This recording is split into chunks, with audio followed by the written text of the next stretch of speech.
بسم اللہ الرحمن الرحیم۔ پھر بھائیو، اسلام مکمل ضابطہ حیات ہے۔ ہمارا کھانا پینا، اٹھنا بیٹھنا، غسل وضو سب یہ عبادات ہیں۔ ہر عمل سنت کے مطابق ہوگا تو ہمارا کھانا پینا بھی عبادت ہے، پیشاب پخانے کے لیے جانا بھی عبادت ہے، غسل کرنا سنت کے مطابق غسل کرنا، یہ غسل بھی عبادت میں شامل ہو جائے گا۔ تو غسل کے انتہائی اہم مسائل ہیں۔ سب سے پہلے 6 موقع ایسے ہیں جن مواقع میں غسل کرنا فرض ہے۔ 6 مواقع ایسے ہیں جن میں غسل کرنا فرض ہے، اور 4 موقع ایسے ہیں جن میں غسل کرنا سنت ہے، اور 7 موقع ایسے ہیں جن میں غسل کرنا مستحب ہے۔ سب سے پہلے یہ سمجھنا ہے کہ غسل فرض کیسے ہوتا ہے، تو وہ 6 مواقع ہیں جن سے غسل فرض ہو جاتا ہے، اور 4 مواقع ایسے ہیں جن مواقع میں غسل کرنا سنت ہے، اور 7 مواقع ایسے ہیں کہ جہاں غسل کرنا مستحب ہے۔ اس کے بعد پھر غسل کا مسنون طریقہ ہے کہ غسل کے فرائض کتنے ہیں، غسل میں سنتیں کتنی ہیں۔ غسل کے 3 فرائض ہیں اور 5 سنتیں ہیں۔ تو سب سے پہلے یہ سمجھیں کہ غسل فرض کب ہوتا ہے۔ تو سب سے پہلے یعنی اگر کسی نے اپنی عورت سے، اپنی بیوی سے صحبت کر لی تو غسل فرض ہو جاتا ہے، خامد پر بھی اور بیوی پر بھی، دونوں پر غسل فرض ہو جاتا ہے۔ دوسرا، احتلام ہو جائے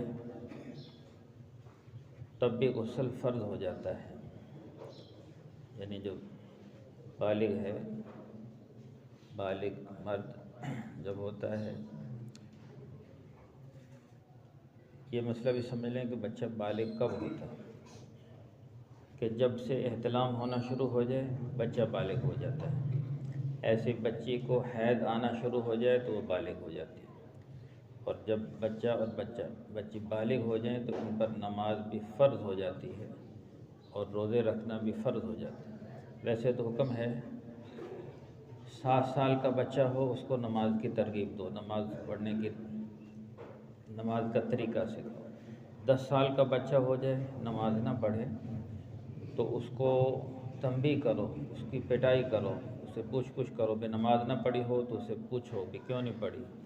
اگر وہ یعنی اس کو حدیث میں یہاں تک کہ اس کو مار کر نماز پڑھو، نماز نہیں پڑھی اس کو لگاؤ 2-4 کہ کیوں نہیں پڑھی، اسے پوچھ کرو تاکہ نماز کی عادت ہو۔ البتہ جب احتلام ہو جائے تو پھر نماز فرض ہو جاتی۔ تو عام طور سے ویسے تو اگر احتلام کی شکل نہ ہو تو پھر تو 15 سال میں بالغ ہوتا ہے، لیکن اگر احتلام 13 سال کی عمر میں، 14 سال کی عمر میں ہو جائے تو بچہ بالغ ہو جاتا ہے۔ ایسی بچی کو حید آ جائے 12 سال کی عمر میں، 13 سال کی عمر میں، 14 سال کی عمر میں، تو وہ بچی بالغ ہو جاتی ہے۔ تو احتلام ہو جائے تو پھر غسل کرنا فرض ہو جاتا ہے۔ ایسے ہی حیض کے بعد عورتوں کو، یہ کیونکہ مسائل ہیں، کوئی شرم و حیا کی بات نہیں ہے، خاص کر ہماری جو مستورات ہیں ان کو گھروں میں کوئی مسئلہ تو نہیں بتائے گا نا، تو آپ ہی جا کر، جو خامد ہے اس کی ذمہ داری ہے اپنے بیوی کو مسائل بتائیں، کیونکہ وہ کہیں سے سیکھنے تو جائیں گے نہیں۔ یا تو یہ ہے کہ اللہ کے راستے میں ان کا وقت لگوایا جائے اپنی مستورات کو، مستورات کی جماعتیں نکلتی ہیں نا، مستورات میں وقت لگائیں، بہت سارے مسائل سیکھنے کا موقع ملتا ہے، روزے لگائیں، 15 دن لگوائیں۔ تو جب تک نہیں نکلا جا سکتا اپنے گھروں میں دینی ماحول بنائیں، مرد حضرات مسائل سیکھ کر عورتوں، جب مسائل کی کتاب ہیں عورتیں وہ کتاب پڑھیں۔ تو عورتوں کو مہینے میں حیض آتا ہے، یعنی وہ خون ہوتا ہے، تو اس کی کم از کم مدت 3 دن ہے اور زیادہ سے زیادہ مدت 10 دن ہے۔ اگر 3 دن سے کم آئے وہ حیض شمار نہیں ہوگا، اس میں نماز پڑھنی ہوگی۔ 10 دن سے زیادہ آ جائے تو 10 دن تک تو وقفہ کرے، 10 دن سے زیادہ ہے وہ حیض شمار نہیں ہوگا، غسل کر کے نماز پڑھنا شروع کر دیں۔ لیکن عام طور سے ہوتا یہ ہے کہ 3 دن سے زیادہ اور 10 دن سے کم یہ حیض کی مدت ہے جو کتابوں میں لکھی ہوئی ہے، فقہ کی کتابوں میں اس کی مدت کم سے کم 3 دن اور زیادہ سے زیادہ 10 دن۔ 10 دن سے اگر زیادہ ہے تو وہ 10 دن پورے کر کے غسل کر لے، پھر نماز پڑھنا شروع کر دے چاہے حیض آ بھی رہا ہو۔ لیکن ہوتا نہیں، اگر ہو تو وہ بیماری کا خون ہے تو اس میں نماز نہیں چھوڑ سکتی۔ تو یہ ہر مہینے 10 دن کم از کم، زیادہ سے زیادہ 10 دن، کم از کم 3 دن ہی حیض آتی ہے۔ تو جیسے ہی وہ خون آنا بند ہو جائے تو اس وقت غسل کرنا فرض ہو جاتا ہے، بغیر غسل کے نماز یعنی وہ ناپاک رہتی ہے۔ تو جیسے ہی وہ خون بند ہو تو فوراً غسل کرنا اس عورت پر فرض ہے۔ خدا نخواستہ بیمار ہے یا کوئی سخت سردی اور بیماری ہے، بیماری بڑھ جانے کا خدشہ ہے تو پھر تیمم کر لے، وضو کر کے ناپاکی کو دھو کے استنجا وغیرہ کر کے تیمم کر لے تاکہ پاک ہو جائے، تو تیمم کر کے اپنی نماز شروع کرے۔ یعنی بیماری ہے، اور اگر بیماری وغیرہ نہیں ہے تو پھر غسل کرنا فرض ہے۔ ایسے نفاس، جس کو ہماری زبان میں چھیلا بول دیتے ہیں، تو عربی میں اس کو نفاس کہتے ہیں۔ نفاس یعنی بچے کی ولادت کے بعد خون آنا، اس کی کم از کم مدت کوئی نہیں۔ بعض عورتیں ایسی ہیں بچے کی ولادت ہوئی اور خون آیا ہی نہیں، تو وہ اسی وقت پاک شمار ہوں گی۔ یہ فقہ کی کتابوں میں لکھا ہوا کہ اس کی کم از کم مدت کوئی نہیں۔ بعض عورتیں ہم کو خون نہیں آتا تو بچے کی ولادت کے بعد وہ غسل کر کے پاک ہو گئی، اسی وقت نماز شروع۔ تو ہمارے معاشرے میں یہ 40 دن پورے کروانے، 40 دن پورے کرواتے ہیں۔ تو 40 دن، زیادہ سے زیادہ مدت 40 دن ہے اور کم از کم مدت کوئی نہیں۔ تو زیادہ سے زیادہ یہ نفاس یعنی بچے کی ولادت کے بعد 40 دن تک آتا ہے خون۔ خدا نخواستہ 40 دن سے زیادہ آئے تو وہ استحاضے کا خون ہوگا اور 40 دن پورے کر کے نماز شروع کر لیں۔ لیکن اگر 40 دن سے پہلے خون ختم ہو گیا ہے، اور اکثر ایسا ہو جاتا ہے 40 دن سے پہلے ختم ہو گیا، 20 دن میں، 30 دن میں، تو اسی وقت عورت یعنی وہ پاک ہو جاتی، اسی وقت غسل کر کے اگر خون آنا بند ہو گیا ہے تو نمازیں شروع کر لیں۔ اب اس پر نمازیں فرض ہو گئی ہیں، اگر نماز چھوڑے گی سخت گنہگار ہوگی۔ تو 30 دن آیا ہے، یہ 20 دن آیا ہے، 25 دن خون آیا اور پھر وہ بند ہو گیا ہے، اب خون نہیں آ رہا، تو اسی وقت غسل فرض کر، یعنی اس پر غسل فرض ہو گیا، غسل کر کے نمازیں شروع کر لیں۔ 5واں موقع یہ ہے، ایک تو یہ ہے نا عورت سے صحبت کر لی، ایک یہ ہے کہ صحبت کی اور مرد کی شرمگاہ عورت کی شرمگاہ میں داخل ہو گئی، اس کے بعد چاہے احتلام ہوا یا نہ ہو، انزال ہو یا نہ ہو، غسل فرض ہو جاتا ہے۔ اور یہ حدیث میں آیا ہے اور فقہ کی تمام کتابوں میں لکھا ہوا ہے کہ مرد کی شرمگاہ عورت کی شرمگاہ میں داخل ہو جائے، بعد میں چاہے وہ صحبت نہ بھی کرے تو غسل فرض ہو جاتا ہے۔ آدمی یہ نہ سمجھے بھی انزال نہیں ہوا تب غسل نہیں ہوا، غسل فرض ہو گیا۔ ایسے 6 نمبر پر اپنے کسی بھی فعل سے انزال ہو جائے یعنی منی خارج ہو جائے تو غسل فرض ہو جاتا ہے۔ یہ 6 موقع ایسے ہیں جن میں غسل کرنا فرض ہے، اور 4 موقع ایسے ہیں جن میں غسل کرنا سنت ہے۔ سب سے پہلے جمعے کی نماز کے لیے۔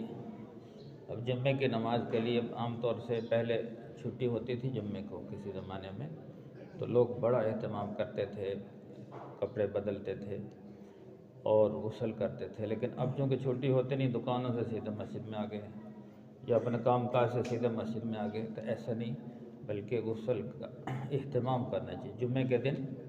جمعے کے دن چند سنتے ہیں ان کو پورا کیا جائے۔ سب سے پہلے غسل کرے، پھر اچھا لباس پہنے اور پھر خوشبو لگائے، داڑھی کو کنگھا کرے، تیل لگائے، مسواک کرے، یہ سنتیں ہیں۔ تو ان تمام سنتوں کو فرمائیں کہ جو ادا کرے اور پھر جلدی مسجد جائے، سورہ کہف کا اہتمام کرے۔ حدیث میں ہے جو سورہ کہف، یہ 15ویں سپارے میں سورہ کہف ہے، جمعے کے دن سورہ کہف پڑھے تو اللہ تعالیٰ اس کو تمام فتنے، یہ جو آج کل موجودہ فتنے پھیلے ہوئے ہیں نا، ان تمام فتنوں سے اللہ تعالیٰ حفاظت فرمائیں گے۔ اور اس کے ساتھ ساتھ سب سے بڑا جو فتنہ ہوگا اس امت میں وہ دجال کا فتنہ ہوگا۔ دجال آئے گا، وہ بہت بڑا فتنہ ہوگا۔ اللہ تعالیٰ دجال کے فتنے سے محفوظ فرمائے۔ بہت سارے لوگ دجال کے پیچھے لگ جائیں گے، اس کو خدا مان لے گا، وہ ایسے ایسے کرتب کر کے دکھلائے گا، وہ مار کے زندہ بھی کر لے گا، کہے گا مجھے خدا مانو۔ تو بہت سارے لوگ وہ کہیں گے یہ تو بڑا صاحب کرامت ہے، جن کمزور ایمان والے اس کے پیچھے لگ جائیں گے۔